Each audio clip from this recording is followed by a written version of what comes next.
As we try to show you here at Voraciously, you don't need a culinary degree or even advanced skills to make and eat great food.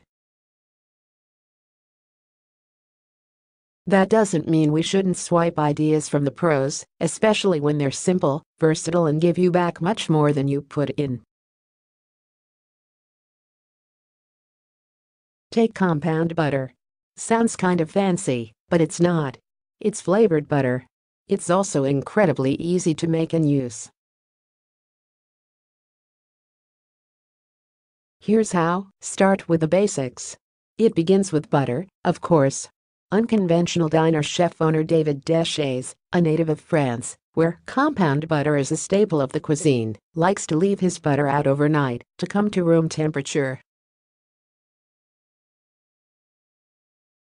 That might be fine for a home cook if your kitchen is cool, but if you're not working with 20 pounds of butter at a time like he is, an hour or so should be sufficient to make the butter pliable and ready for mixing.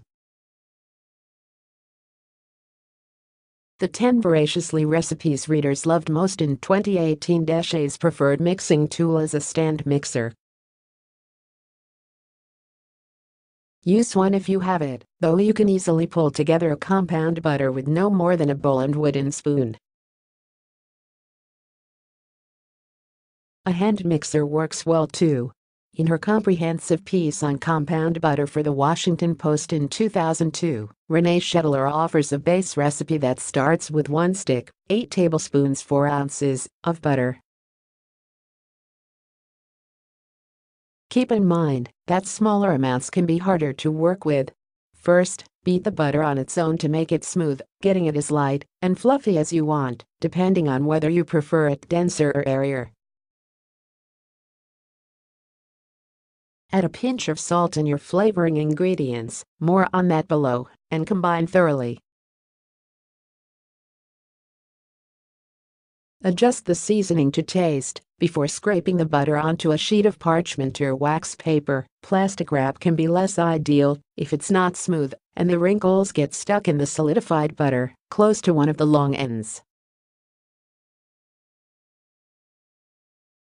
Roll the butter into about a 1-inch diameter cylinder. Twist the ends of the paper. If the log is looking a bit wonky, this step helps even it out, and refrigerate or freeze. The butter will keep in the fridge for 3 to 5 days, and the freezer for several months. Deb Lindsey for The Washington Post. Food styling by Bonnie S. Benwick. The Washington Post. Flavor to taste. Deshaies recommends keeping your flavoring ingredients to about 30% of the final product, tweaking as necessary to accommodate stronger, salty anchovies, spicy pepper, or weaker, more delicate herbs, flavors. You still want the main flavor to be butter, the chef says. After that, it's up to you. This is the beauty of it, Deshaies says. You can be extremely creative. Classic additions, separately or together, are garlic, parsley, and shallot. Citrus is a natural too, whether it's zest, juice, or even something like preserved lemon or lemon confit. The possibilities with dried spices are almost endless. Schettler's piece also includes variations with cheese, mustard, olives, and even alcohol.